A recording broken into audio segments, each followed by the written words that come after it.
حضرت عمر بن عبدالعزیز رحمۃ اللہ علیہ کے والد مصر میں ہوتے تھے، اور جناب عمر بن عبدالعزیز حضرت صالح بن کسان رحمۃ اللہ علیہ ایک محدث تھے، ان کے پاس مدینہ طیبہ میں تعلیم حاصل کرتے تھے۔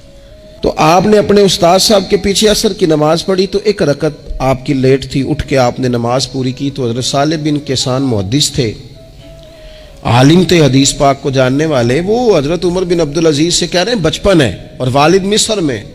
انہوں نے پوچھا بیٹا کہاں تھے نماز میں؟ ایک رکعت میں نے دیکھا کہ آپ نے دیر سے نماز پڑھی ہے۔ تو عرض کرنے لگے میں حضور کنگھی کر رہا تھا۔ بعض بچے آئینے کے سامنے کھڑے رہتے ہیں، پھر بڑی بڑی دیر ہی کھڑے رہتے ہیں۔ کنگھی کر رہا تھا تو ذرا دیر ہو گئی۔ حضرت صالح بن کسان رحمۃ اللہ علیہ نے ان کے والد کو مصر میں خط لکھا، فرمانے لگے جوانی بھی ہے، موقع بھی ہے، فرصت بھی ہے، اور ابھی بھی آپ کا بیٹا جماعت سے نماز نہیں پڑھتا۔ مصر میں خط گیا۔ آج جب میں نے پوچھا ہے تو اس نے کہا میں کنگھی کر رہا تھا۔ اتنے معمولی سے کام کے لیے اس نے تکبیر اولیٰ چھوڑ دی۔ اب وہاں مصر میں بیٹھے والد نے یہ نہیں کہا کہ مولوی صاحب آہستہ آہستہ ٹھیک ہو جائے گا، آپ کو کیا ہو گیا ہے، کوئی بات ہے کرنے والی؟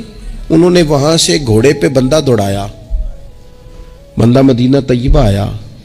اس نے کہا جاتے ہی عمر بن عبدالعزیز کو لے جانا حجام کے پاس اور اس کے سارے بال اتروا دینا، اور اسے کہنا پتر جن بالوں کی وجہ سے نماز رہ جائے ان بالوں کو سر پہ نہیں رہنا چاہیے۔ تیری جماعت کی رکعت رہ گئی پتر، اتنا بڑا کام، اللہ کے حضور حاضری کا موقع تھا۔ پھر اس کا ریزلٹ کیا نکلا؟ حضرت عمر بن عبدالعزیز بادشاہ بنے۔ 39 سال عمر میں انہوں نے پوری امت کو خیر سے بھر دیا۔ حشام بن عبد الملک کے بھی 11 بیٹے تھے، جناب عمر بن عبدالعزیز کے بھی 11 بیٹے تھے۔ حشام جب دنیا سے گیا تو ہر بیٹے کو 10 لاکھ دینار آئے، اور جناب عمر بن عبدالعزیز جب دنیا سے گئے تو 11 بیٹے تھے اور 6 دینار تھے۔ اور جاتی دفعہ کہنے لگے پتر اپنے باپ پہ شکوہ نہ کرنا، تمہارا باپ بزدل تھا، 2 رستے تھے، یا تو میں اپنے لیے جہنم کٹھی کرتا اور تمہارے لیے جائیداد بناتا، لیکن میں بزدل تھا، دوزخ سے ڈر گیا، میں جائیداد نہیں بنا سکا، اپنے باپ کو معاف کر دینا۔ تو بچے کہنے لگے ابا جی ہم جس گلی سے گزرتے ہیں لوگ اٹھ کے کھڑے ہو جاتے ہیں کہ نیک باپ کی اولاد جا رہی ہے، اچھے باپ کے بچے جا رہے ہیں، ہمیں کوئی ضرورت نہیں جائیدادوں کی۔ وہ شخص جو یہ بیان کرتا ہے نا کہ 6 دینار چھوڑ گئے تھے، وہ کچھ کفن دفن پہ لگ گئے، کچھ اور کسی کام لگ گئے، 6 دینار کل بچے بچوں کے پاس، 11 بیٹوں کے پاس۔